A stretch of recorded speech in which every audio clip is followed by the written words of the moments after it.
right now. You said yourself you'd be breaking every vow.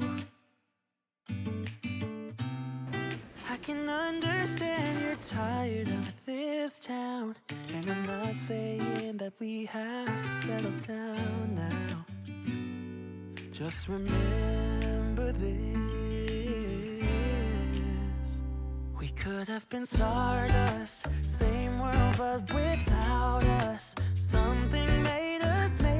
find each other out there, made us realize we're more than just stardust. Ignore this fact if you must, to do what your dreams are telling you to do. And I'll be out there looking for someone like you. Stardust, stardust.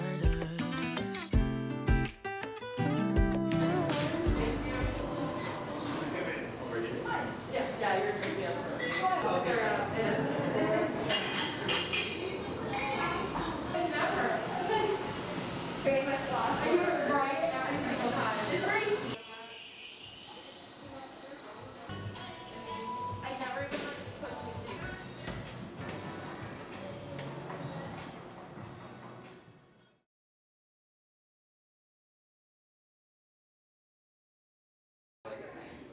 こんにちは、夏美先生です。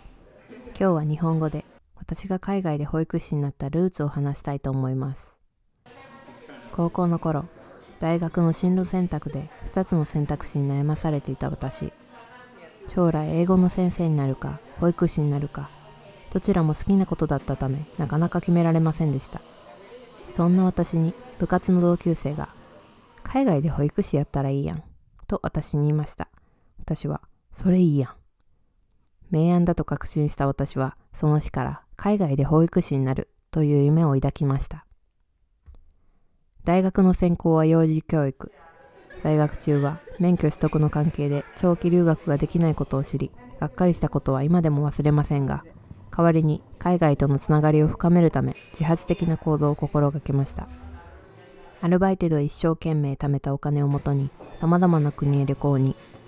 当時はめちゃくちゃな英語で会話していましたが、それでもなんとなく通じてしまったり、新しい文化を知ったりすることに楽しさを覚えました。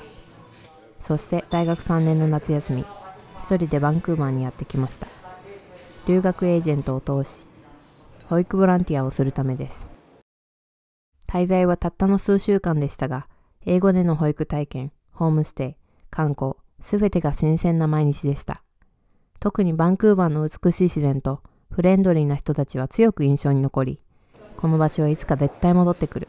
そう自分の心に誓いました。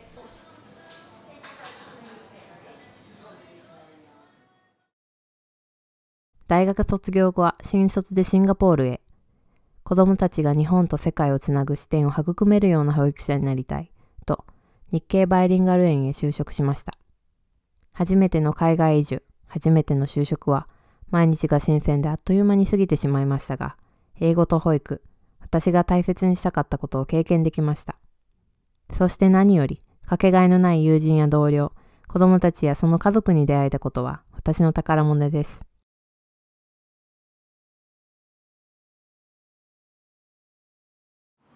帰国後は日本のインターナショナル園にて数年勤務、そしてまたバンクーバーへ。5年ぶりにワーキングホリデーにて戻ってきました。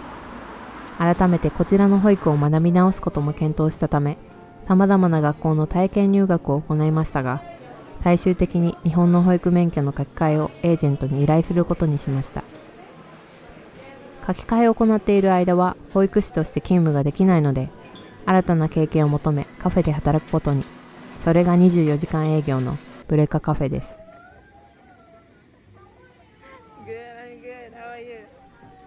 フットワークを軽くしてカナダ中を転々とするワーホリ生活を送りたかったので、お皿洗いのポジションで申し込んだのですが、採用担当の方が英語力とカフェ経験があるならぜひサーバーになってほしいと、こうしてここでの勤務が始まりました。ここで AB 店で一緒に働いた人たちは今でも私の大切なバンクーバーの友人です。どこからともなくお客さんがやってくる大人気カフェなので、俊敏かつ効率的に働くスキルが求められますが、いつでも心地よく働くことができたのは素敵な同僚たちのおかげです。約10ヶ月の勤務を経た頃、保育士になることができました。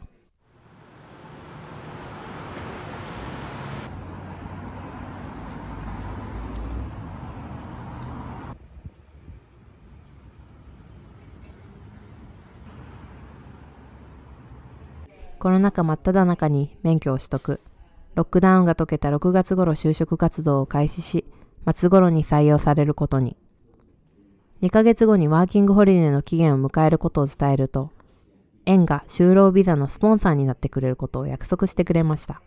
それが今の園、ボスとの出会いです。長年の夢であった海外で保育士になるを実現させた瞬間です。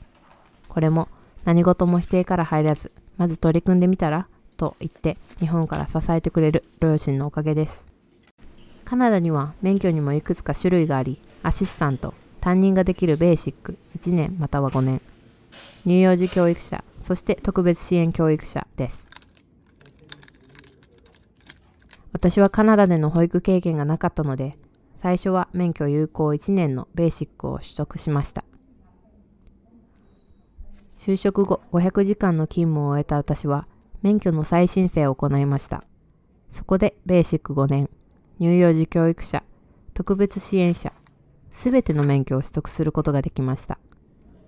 日本の免許からの書き換えで単位が足りず、免許の取得が叶わなかったという記事をネットでいくつか目にしていたので、涙が出るほど嬉しかったです。それもこれも大学で様々な実習を重ね、休まず勉強した成果。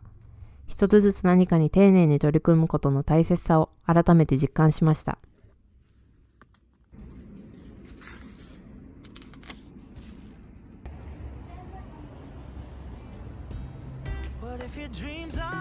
コロナ禍での就職、すべての免許取得、我ながら強運だと思います。人生通しても人間関係にはとても恵まれていて、私が苦しい時や悲しい時、いつでも思いやりのある人、優しい人、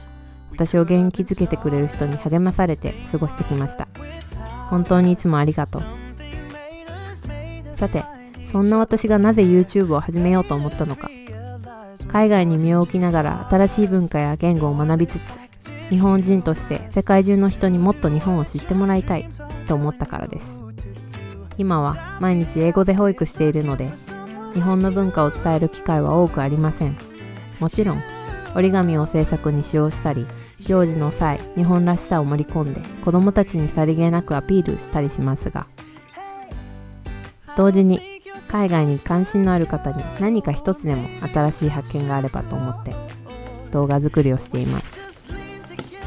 まだ撮影も編集も始めたばかりで慣れないですが、皆さんの動画を見た感想、お褒めの言葉、とても励みになっています。お時間のある時に見ていただくためにも、ぜひチャンネル登録をよろしくお願いします。新しい動画も楽しみと思っていただけるよう動画作りを頑張ります。もちろん保育も 100% で